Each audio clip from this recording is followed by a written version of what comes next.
So good morning, friends. Am I audible? Good morning, sir. Good morning. Yes, sir.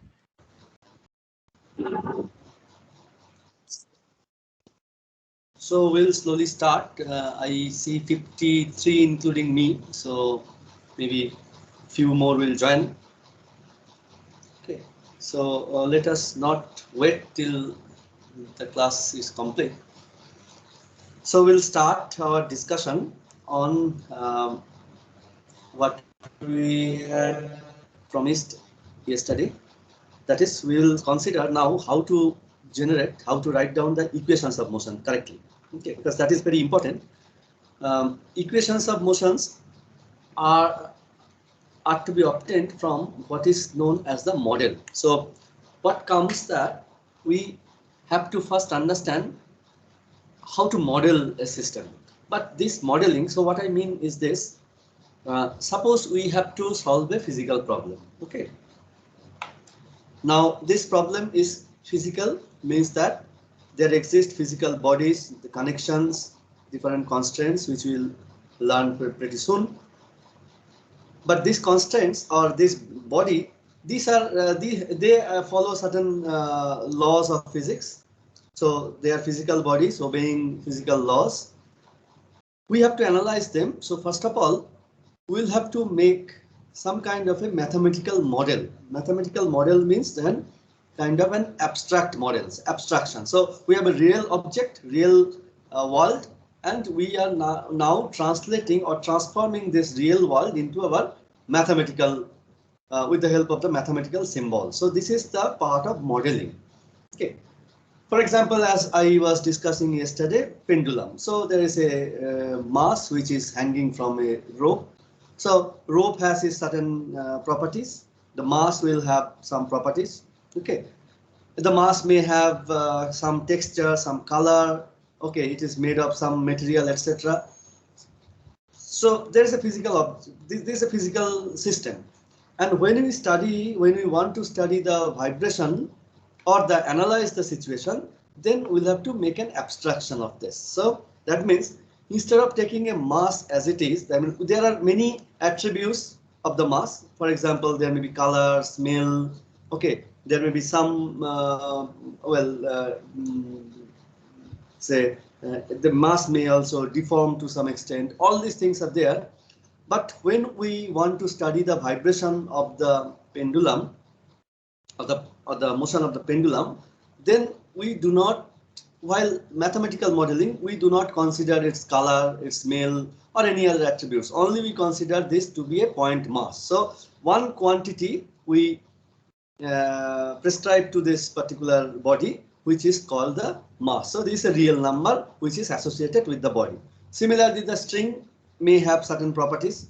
Okay, it can be made of maybe threads or wires or something which is not so important for this analysis. As I have told earlier, the string may be also deformable, but if the deformation is not too large, then we can ignore the deformation. So this is an approximation. So in modeling, we have abstraction with certain approximation. The mass may have internal dynamics, which we are ignoring for the time being. Similarly, the string may have elongation, so may elongate under stress, under force, but we are ignoring them. So there are approximations and there are abstractions there. So this is the part of the modeling. Now, modeling, you see that this is kind of more than an art than a science, more of an art than science. Okay, because modeling is an art. So you, as a scientist or an engineer, you must know, and this comes from experience, you must know how to model a physical system.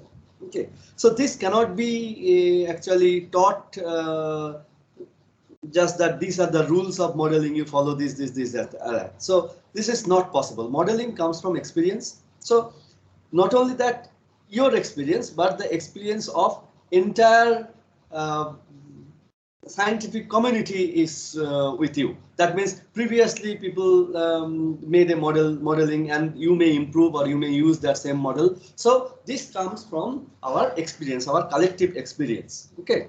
So modeling we cannot teach how to make a model of a physical system. So there is no fixed rule, but there are certain guidelines. For example, when we have a mass, then normally as a first approximation, we take the mass to be rigid mass and so on. So there may be some guidelines, but there is no fixed rules. Okay. But then once you have modeled it, then you have to write down its equations of motion. Equations of motions are what? These are actually the evolution equations in the time domain. So how the states of the system, states of course is a complicated term. You will know later on in your vibration, not vibration, but in your automatic control course to some extent. But anyway, what I want to say that the system can be described, that this description of the system varies from time to time, and equations of motion is one way to describe the system over the entire time interval, okay, of concern. So this is the equations of motion. So equations of motion will give you how the system will evolve with time. So there may be forcing and there may be other disturbances to the system, how all these things will participate, will contribute to the system dynamics. So for studying the dynamics, you must know, you must have the idea of how to write down the equations of motion. So this is very, very important thing. Let me explain. So we have first a physical system.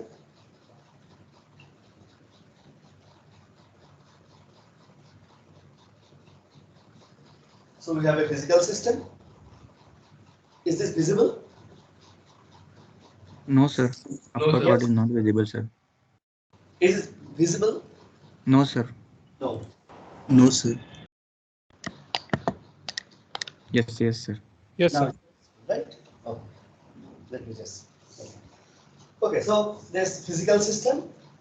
The first step will be to have a model, mathematical model.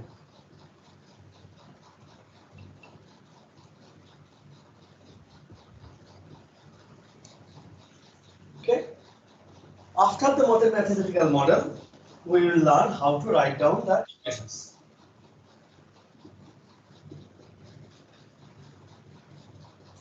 In the mechanical vibration, we'll call it equation of motion, but in other oscillatory system, this will be actually governing equations, we can say, or the state space equation we may name. So this part from physical system to mathematical model, this comes from experience. Okay, so there is no fixed rule. But once you have generated the mathematical model, then you should be able to derive the equation of motion, and this is actually a clear scientific process. So deriving the equation of motion. For example, when we have a mathematical model of a pendulum, let's say we have considered this as a pendulum, then we can write down its equations of motion. So there will be some way to write down its equation of motion. Yesterday we derived the equation of motion, and this we consider as theta. So theta double dot plus g by L sine theta equal to 0. So this was the equation of motion we derived. But there may be more complicated systems, and for the more complicated systems, of course, deriving the equation will be more and more difficult. Okay, of course, this will be difficult unless you follow certain systematic procedure or some techniques to find out the equation of motion. So this part we will learn in today's class and in coming classes also. So first thing in the equation of motion, we have, first of all, we must know how to describe the system.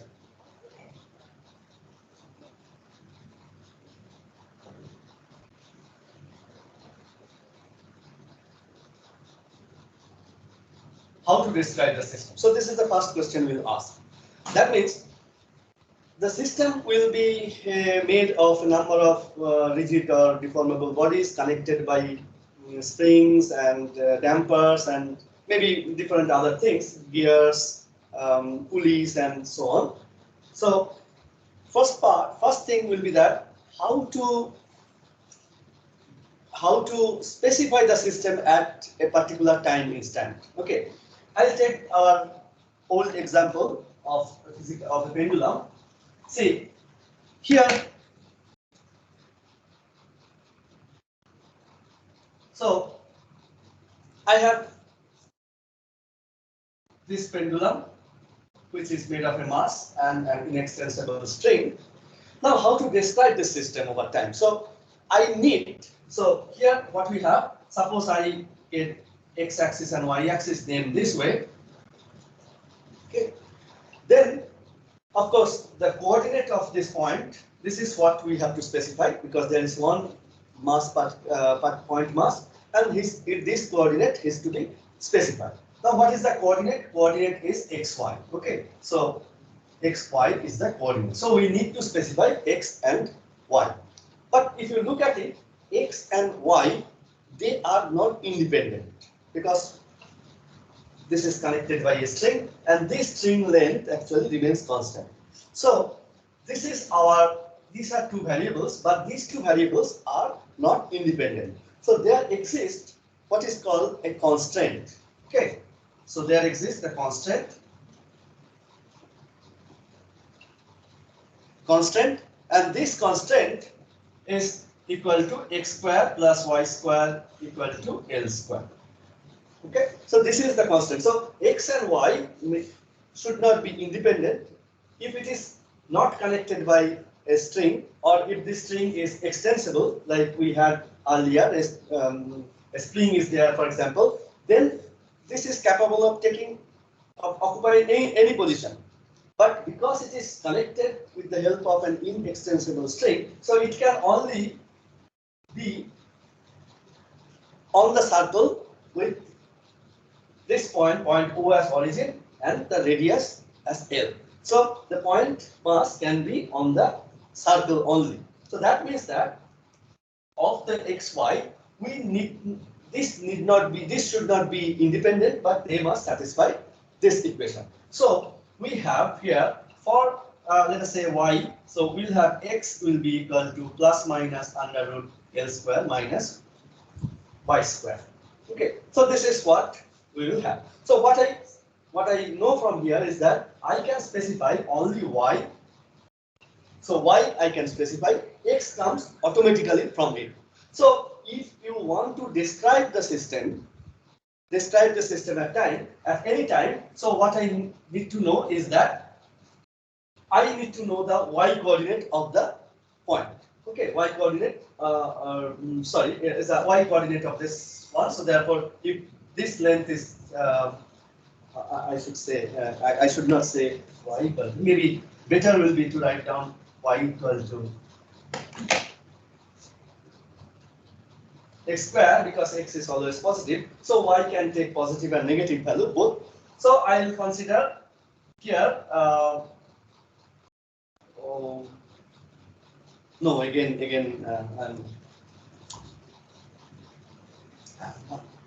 yes. So x I will take as L square minus y square. Whatever be the value, y positive or negative, x will have certain fixed value. So in that way, if I specify the value of y, then I can get the value of the other variable x.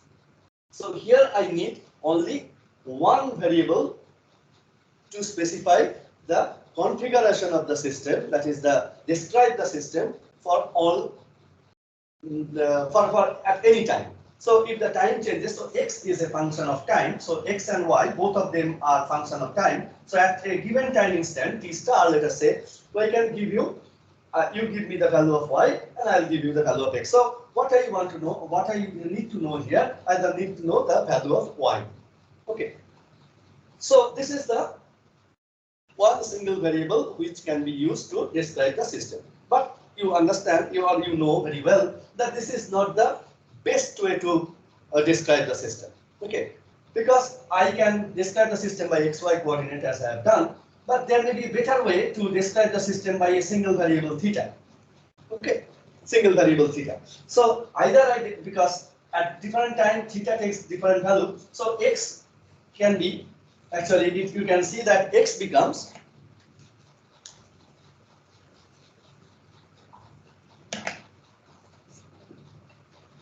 So x equal to L cosine theta and y equal to L sine theta. This automatically satisfies the constraint, that is x square plus y square equal to L square. This constraint is satisfied. So theta is the single variable. Theta may be a function of time. So theta is a single variable which can describe the system. Okay. So in whatever way you see it, you can describe the system with a single variable only, single function. Either this may be y or this may be theta, this may be x also. So you see, to describe the system, we need to have some minimum number of variables, and those number of variables which will describe the system uniquely, that is without any ambiguity, unambiguously you should describe this particular number of variables is known as the degree of freedom of the system. So degree of freedom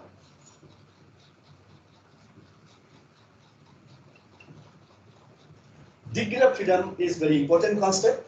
This specifies the number of independent variables required to describe the system completely without any ambiguity at any given time instant.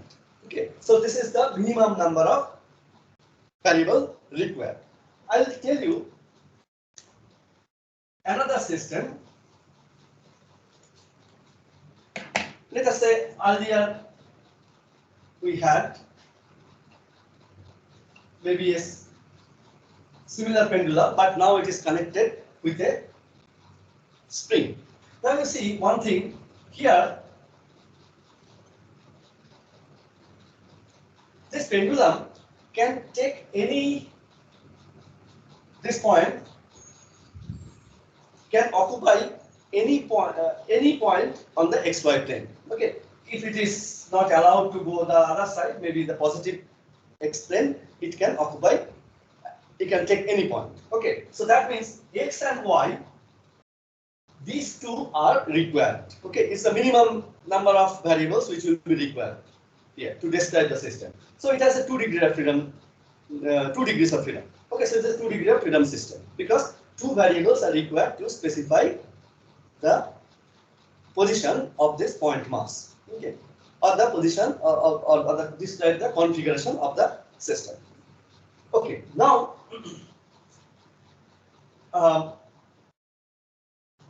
well, now we also know that this x and y, that may not be the only choice. Okay, we can describe the system. Suppose I find out this and the value r, which is also a function of time. So either xy, xt yt, or rt theta t. So this will be required. At least two variables are required, and these two have to be connected. Two sets. This xy can be represented or can be expressed in terms of r theta, or vice versa. R theta can be expressed in terms of xy. Say x and y. So x will be equal to r cosine theta, and y equal to r sine theta. So this is how I express x and y in terms of theta and r. So from here to here I get this transformation, or I can get r equal to x square plus y square and theta equal to tan inverse y by x. So this is the transformation from xy to r theta. Okay. So in that way you can generate your own variables, but important is this, that there must be two variables. You cannot describe the system in terms of the single variable because it has 2 degrees of freedom. So the degrees of freedom of the system is 2. Is this clear? Yes, sir. Okay. Yes, sir. Yes. So it has Yes. 2 degrees of freedom. I can take up some more complicated problem where supposing that okay. So there is a body.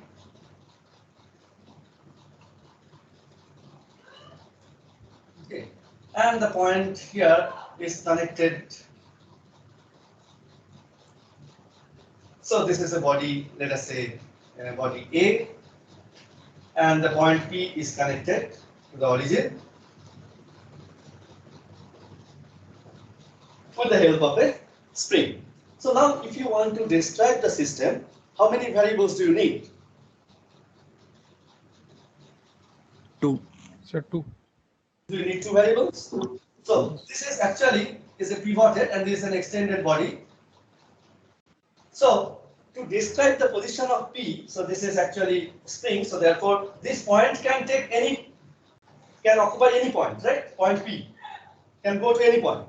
So to describe to specify the position of P, we need to know the XY coordinate. P, the X coordinate and Y coordinate, both of them are required. So this is what, but this body, if this body is free to rotate, then it can take any configuration also. So it can also have this configuration at a particular point P. So point P remains fixed that the body can rotate, right? So this configuration, initial configuration and the oriented, tilted configuration, these two are the different configurations of the same system. So even if P remains constant, but this is actually a different configuration of the system.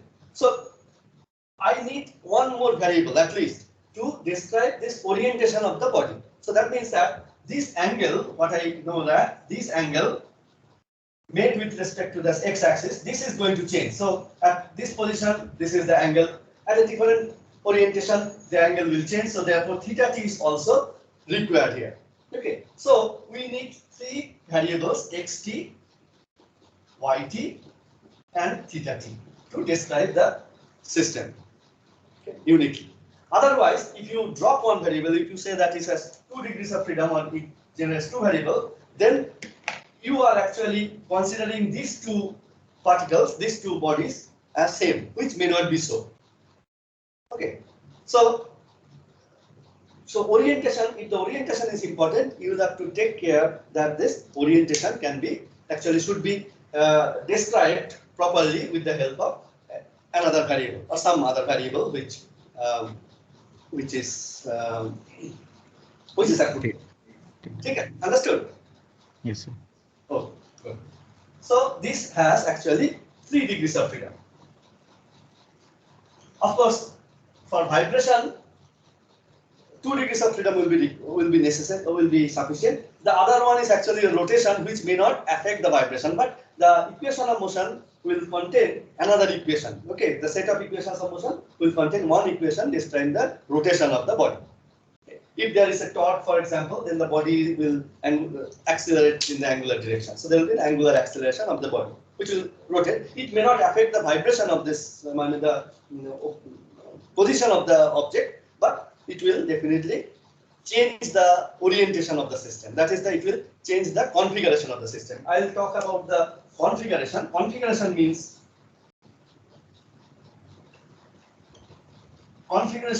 that its disposition in space. That is how the bodies are actually placed with respect to one another in the physical space. So this is the configuration. Configuration of the system will require 3 variables. So it has 3 degrees of freedom. Let me. Sir, yes. Sir, I want to ask that as this particular system has a 3 degree of freedom, so means can a vibrational system has more than 3 degree of freedom too? Of course. I'll tell you. Okay. I'll tell you. Okay, let me describe one system, then I'll make it a little complicated. So suppose there are 2 rods.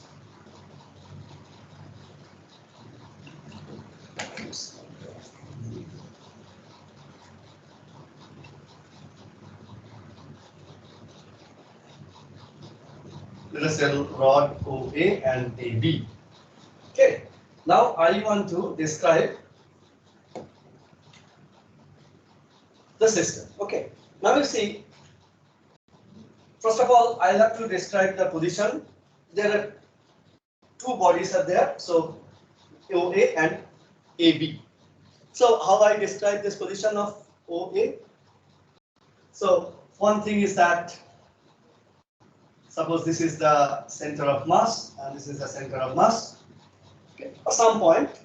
Okay, so to describe the position of a rigid body in plane, what I know, what I need is that I need to find out the position of one point. Okay, at least one point, and the orientation. That means that if you say, suppose this is a point P and another point Q on the body, I want to know how the angle is changing. Okay, so what is the angle?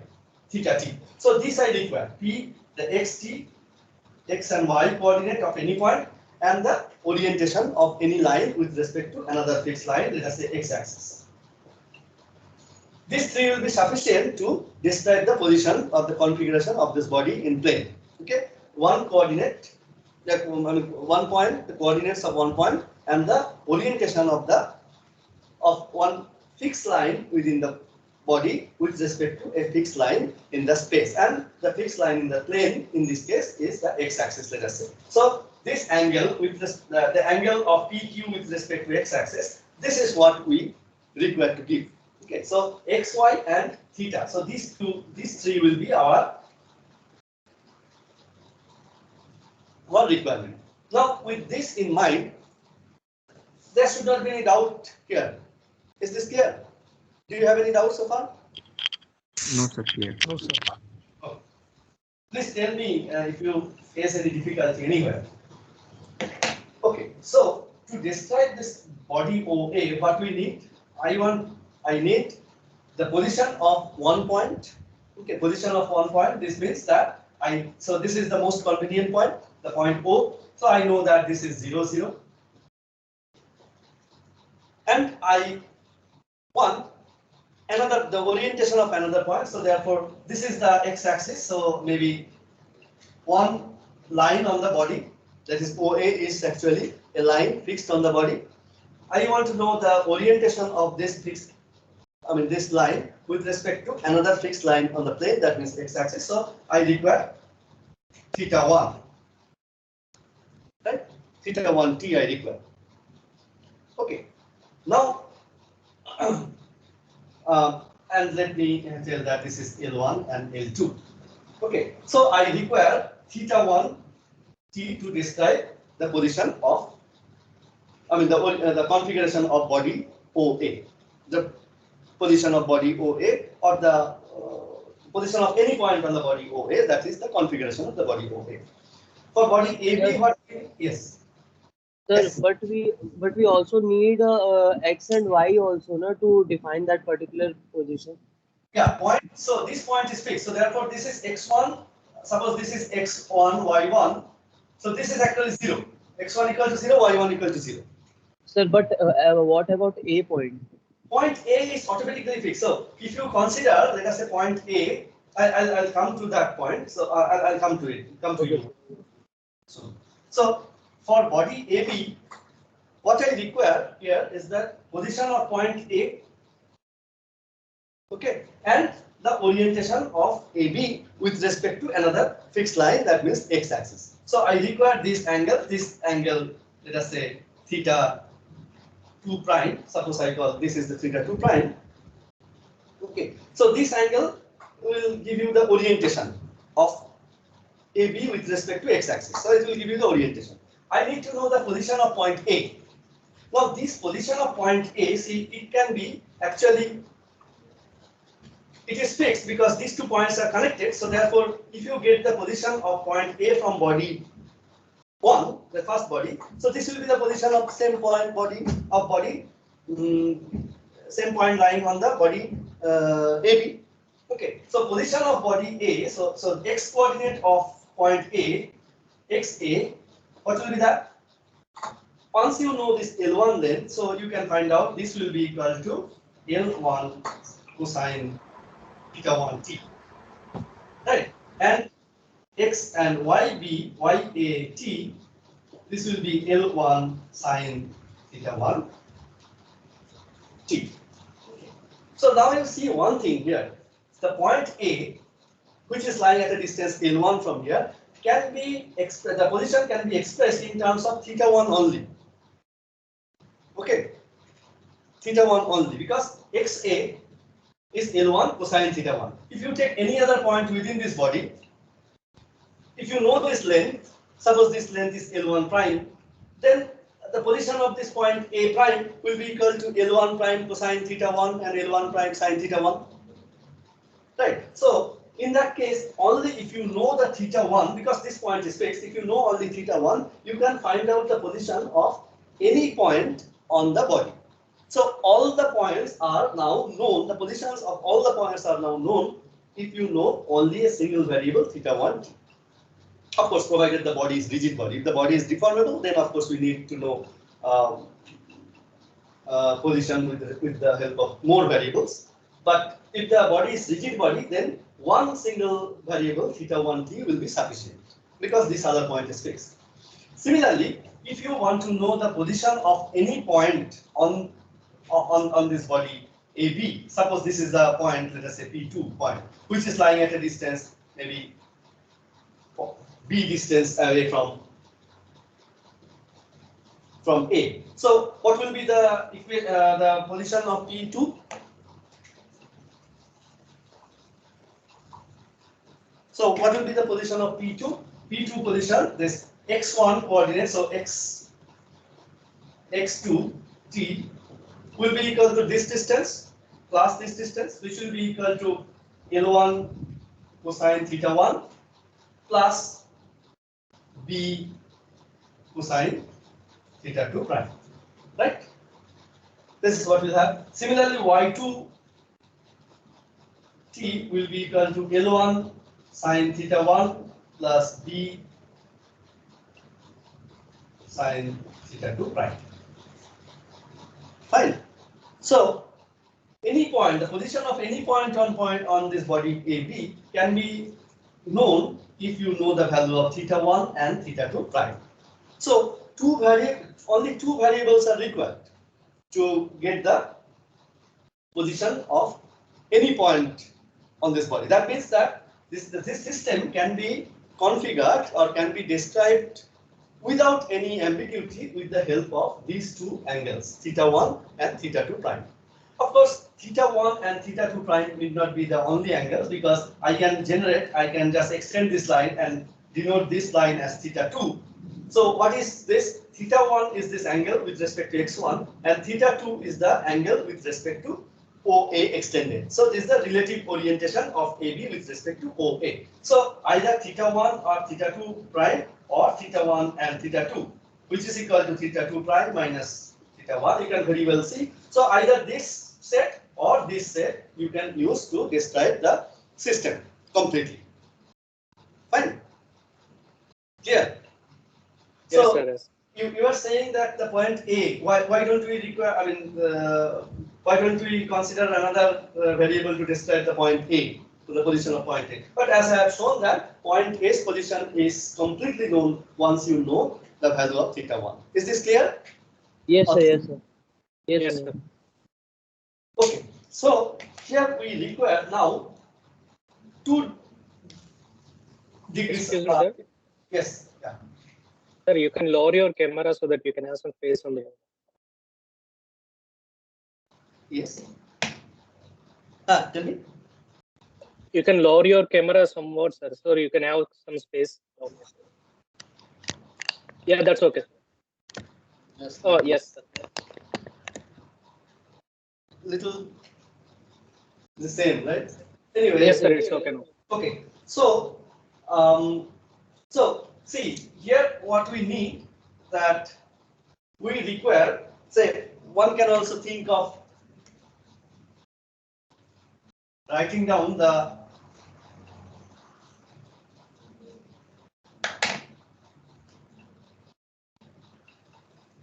G1 and G2. Those who are little, have well, those who are conversant with dynamics quite well, they know that we will require the position of G1 and G2. These are the center of masses of the system. Okay, we'll require them for deriving the equation. Maybe you can think that we require the x of G1, y of G1, position, and the orientation of OA, theta 1. Similarly, so theta 1. Similarly, x of G2, y of G2, and the orientation, let us say, theta 2. Right. So this will require, okay. But you will see that these are actually, so you may, somebody may think that, okay, we will require these 6 quantities. There is a position to describe the position of G1, we require this variable xg1, yg1, and to describe the orientation of the line OA, I require angle theta 1. Similarly, to describe the position of point G2, we require 2 coordinates xg2 and yg2, and to describe the orientation of AB, I require another angle theta 2 prime. So there are 6 things which are needed, but you will see that these are actually not independent, because very simple reason is that x, so x g1 square plus y g1 square will be equal to L1 by 2 square. So one is there, okay, or I should say, and this theta, if theta is actually known, then y g1 divided by x g1 will be equal to tangent theta 1. So xg1 and yg1, these are connected. Okay, these are not independent. There are 2 equations which will be treated as constant equation. Similarly, for G2, what we have is that this length is fixed. So therefore, xg1, xg2 minus xg1 square in yg2 minus yg1 square. It's not yg1 square. This is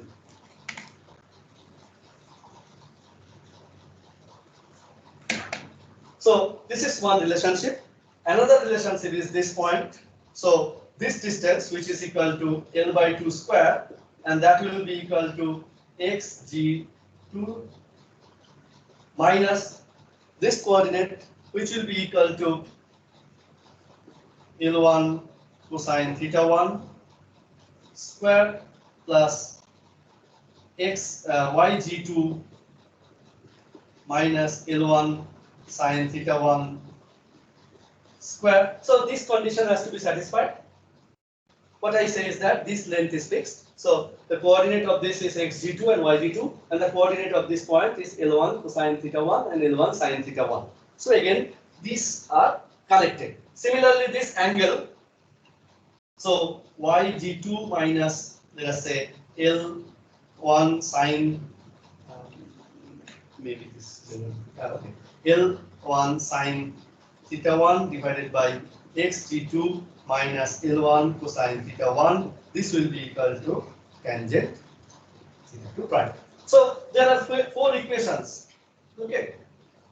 Out of the 6, 4 are connected. There are 4 constant equations. There are 6 variables and there are 4 constant equations. So independently, we have only 2 variables there. So in whatever way you you want to describe the system, you can describe the entire system with the help of 2 variables only. Okay? With the help of only 2 variables. Either this may be theta 1, theta 2 prime, or theta 1, theta 2, or any other combination of this. Okay, so these are actually the coordinates. So it's not a physical coordinate, but what we name these 2 variables as a generalized coordinate. So I now come to a very important concept here, which is called the generalized coordinate.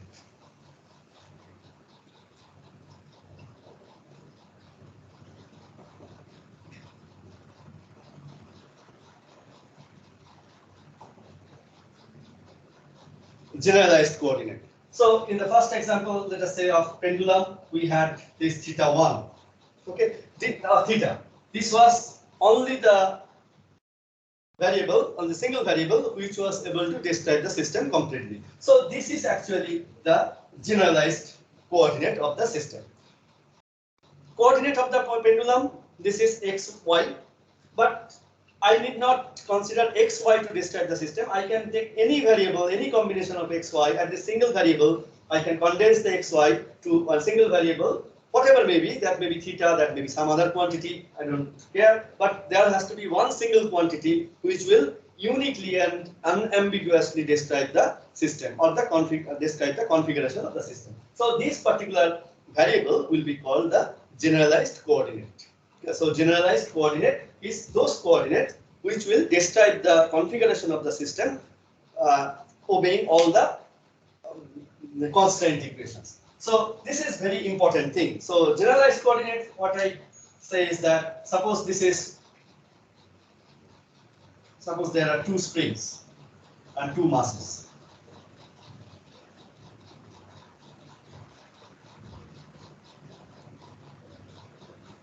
I still did not answer your question that there is possibility of more than 3 degrees of freedom, okay, in the system.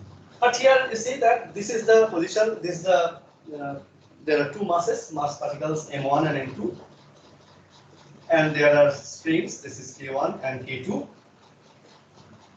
Now here in this case, I suppose I want to describe the system at any time. Okay, so that time can be anything within this interval, but at any given time instant, I want to specify the configuration of the system. So how many variables do you need here? How many variables? Two, sir. Variables will be required because y coordinate is fixed. If this is the x coordinate, so I require this x1, okay, and I require also x2, okay. So these two quantities, x1 and x2, which are here the physical coordinates of the particles P1, M1 and M2, they will be also called the generalized coordinate. So generalized coordinates are x1 and x2. So this is the set of generalized coordinate. Similarly, so this need not be the only set. I can define, let us say, zeta 1. Say zeta 1, I can define x2 minus x1. Okay, this is a relative displacement or the relative position of the two particles M1 and M2. So zeta 1, so I can take, if I take x1 and zeta 1, if I know the value of x1 and if I know the value of zeta 1, I can again describe the system completely. So x1 and zeta 1 will be again another set of generalized coordinate. Okay. Any function of x1, maybe x1 cube and x2 cube.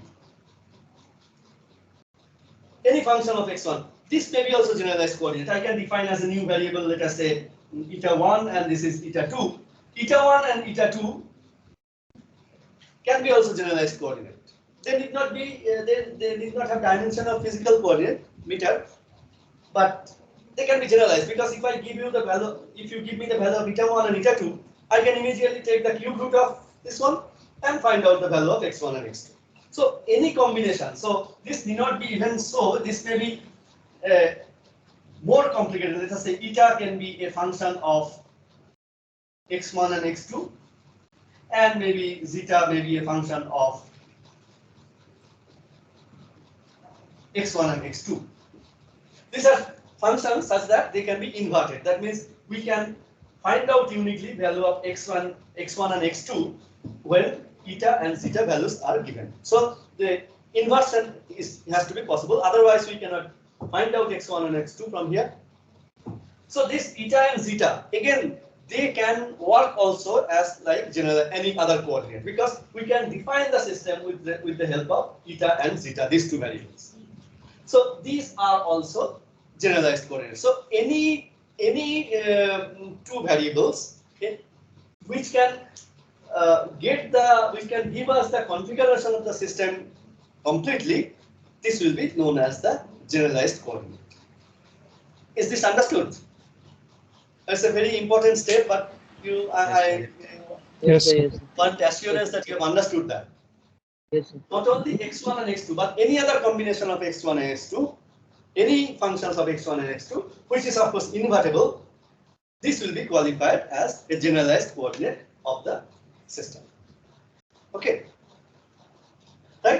So generalized coordinate, you can define the generalized coordinate. Like a pendulum, the generalized coordinate could be the generalized coordinate could be this theta. Theta can be generalized coordinate, or maybe tangent theta. Tangent theta is it will give you the this value x and y combination. So this may be a generalized coordinate, because if you know tangent theta, you can find out the value of x and y completely. So this may be a generalized coordinate. Sine theta, if you give me the value of sine theta, I can give you the value of x. Fine. So any function of theta, which is of course invertible in this particular domain, this can be treated as a generalized coordinate. So generalized coordinates are definitely non-unique. Okay, they can be infinite number of generalized coordinates, but the number of the generalized coordinates has to be the same as the degrees of freedom. But the function, the generalized coordinate, that can be defined in any number of ways. Okay, in infinite ways, we can define this. Only criteria is that the real coordinates of the system for any point can be derived uniquely from those chosen functions, that is from the generalized coordinates. Is this clear? So generalized coordinates are more general, a general version of what is the physical coordinates. Is this clear? Yes, Very sir. important thing, but you should understand this now. Okay? Yes, sir. Good.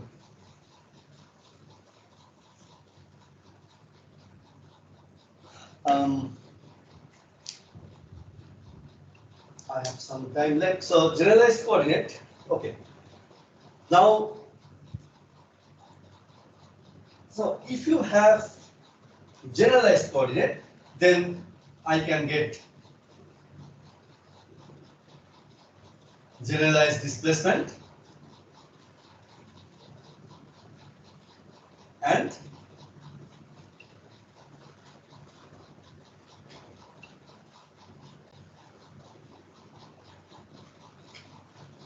generalized velocities. Okay, so generalized displacement and generalized velocities. Just like the displacement, physical displacement is a physical displacement. What is that? In a space, suppose this is R.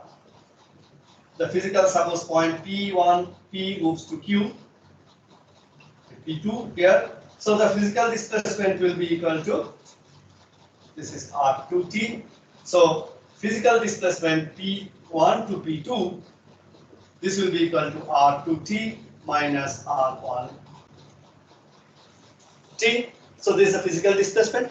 And in the x and y coordinate, this will be x2 minus x1 I plus y2 minus y1 j. Right? So this will be, there will be two scalar physical, the physical displacement can be considered as delta x, x2 minus x1, and delta y, y2 minus y1. So this is the physical displacement. If you use, instead of x1 and x2, any other combination, that is any other generalized coordinate, not the physical coordinate xy, maybe theta and r and so on, theta and r, these two can be also taken to be another way of writing down the coordinate. So here, the displacement, so this is the displacement, real displacement. In the generalized displacement, what we need, that suppose delta r and delta theta, these are known, then from this I can find out the real displacement. Okay, so for example, I can write down this delta r, the real displacement will be equal to delta r er plus r1 delta theta e theta, where e1, er and e theta are the unit vector along these directions. This you must have, well, not this way, but you definitely must have read very similar expression in your undergraduate dynamics, right? First, second year dynamics. You have read r dot er plus r theta dot e theta, the representation of the velocity in the polar coordinate, r theta coordinate. Yes. Yes. So delta r ER plus R1 delta theta E theta. So this is the our displacement, real displacement in terms of delta r and delta theta. Okay. So if you know the value of r theta and if you know the value of delta r and delta theta, then you can find out the real displacement. So these quantities delta r and delta theta, these are known as the generalized displacement. Generalized displacement. Okay. The change in the generalized coordinates are called generalized displacement. So now I will use one terminology which is actually almost universal in mechanics. This is Q1, Q2 up to Qn. So a system has, let us say, n degrees of freedom. We require n functions. Okay, Q1, Q2, up to Qn. N generalized coordinates. These are not physical coordinates, but these are generalized coordinates. So these are n degrees of freedom, and there are n generalized coordinates. Okay, n generalized coordinates. Now, generalized displacement will be delta qi, where I equal to 1 to n. So these are the generalized displacement.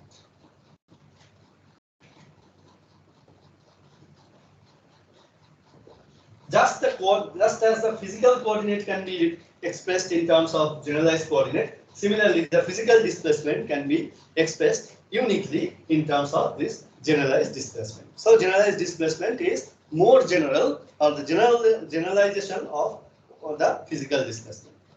Clear? Clear? Yes.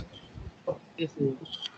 Just like this, just like we have displacement, the velocity, let us say for the velocity, this is delta r by delta t, when delta t tends to 0.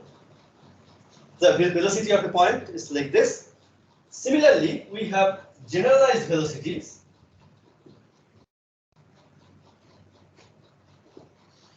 Delta qi by delta t when limit delta t tends to 0. So this will call a generalized velocity, and so this will be qi dot. Okay, so this is a generalized velocity. This is very similar to general. It's not a physical velocity, but physical velocity components can be obtained if you consider generalized velocity. Just like your polar coordinate. Just like our polar coordinate system, if r and theta are generalized coordinate of a point, okay, r and theta are generalized coordinate. So the velocity of a point, we know that. So what will be the generalized velocity? R dot and theta dot. Okay. Qi dot. So Q1 is r and Q2 is theta. So r dot and theta dot. These two are the generalized velocities. The real velocity of this point, this will be equal to r dot er plus r theta dot e theta. So you see now the real velocity also can be expressed in terms of r and theta, that is the generalized displacement, generalized coordinate, and r dot and theta dot, which are the generalized velocities. So generalized displacement can be is the generalization of physical displacement, and generalized velocity is the kind of generalization of general velocity, real velocities, physical velocities. So here we have learned two important concepts.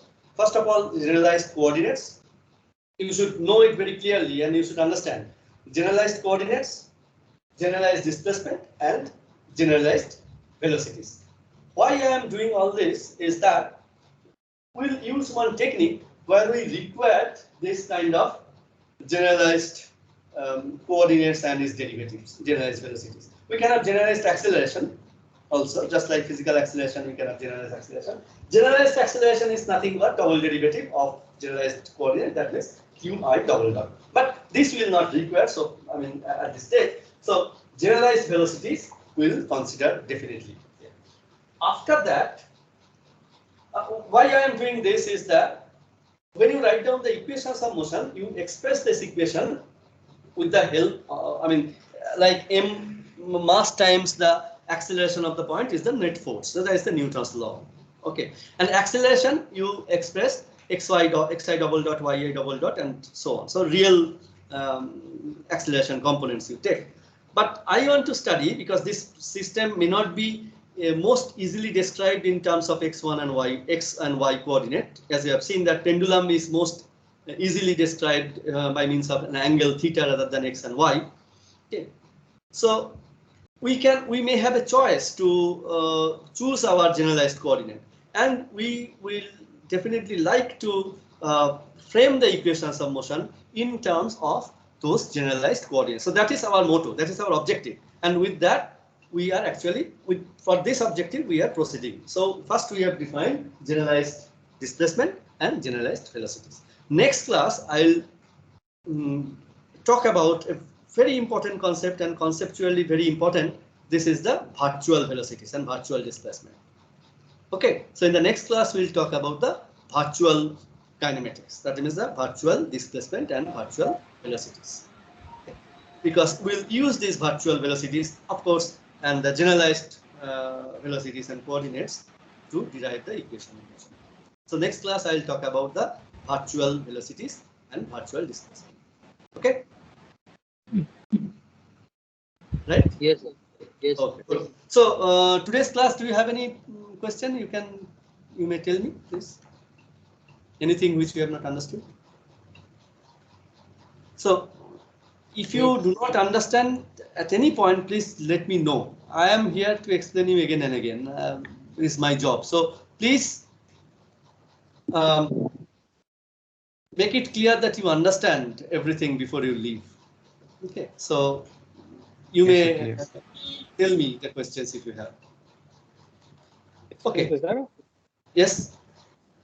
sir, by generalizing the variables, other than means we are generalizing just for calculating purposes, or we can reduce the degree of freedom. No, degrees of freedom cannot be reduced. So one thing is that degrees of freedom cannot be reduced. This is actually a system property. For a double pendulum, that is the pendulum with two sticks which I have shown, I cannot express the coordinates of all points. That means I cannot describe its configuration with a single variable. We require two variables minimum. Okay, Yes. We cannot reduce the number of degrees of freedom. This is actually, this depends on the system. That means the model of the system. Okay. Yes. All the systems will So have. we are generalizing the yes. Yeah. So we are generalizing just for calculative purposes, sir. Right. Generalizing it for yes, you say that for ease of analysis. Okay, we'll derive the equation of motion in terms of these generalized coordinates. Okay. Thank you. Which will be easier in some problems. Okay. Although it looks very much artificial, but when you use this, then it becomes very simple. You don't have to actually think of the way actually we want to pose this, frame the equation of motion is that you don't have to take the vector nature of the things. You can, I want to express everything in terms of energies, which are scalar quantities. So which is very easy to express. Okay, energies. So everything I want to write down in terms of energies. So that is our actually our objective. I am not telling you so far, but this objective is that instead of expressing everything by force, acceleration, which are vectors, so you'll have to think of geometry and other things. So we want to express everything in terms of scalar quantities. There will have definite advantage. Okay, and in order to do that, we require this kind of preliminary steps. Okay. Okay. Okay, sir. Okay. Now, so any other question? No, sir. Okay. If not, then let us now leave. Yes. So we are again meeting on Monday. Monday at 10. Thank you, sir. Thank you, sir. Okay, sir. Thank you. Thank you very much for attending. Thank you, sir.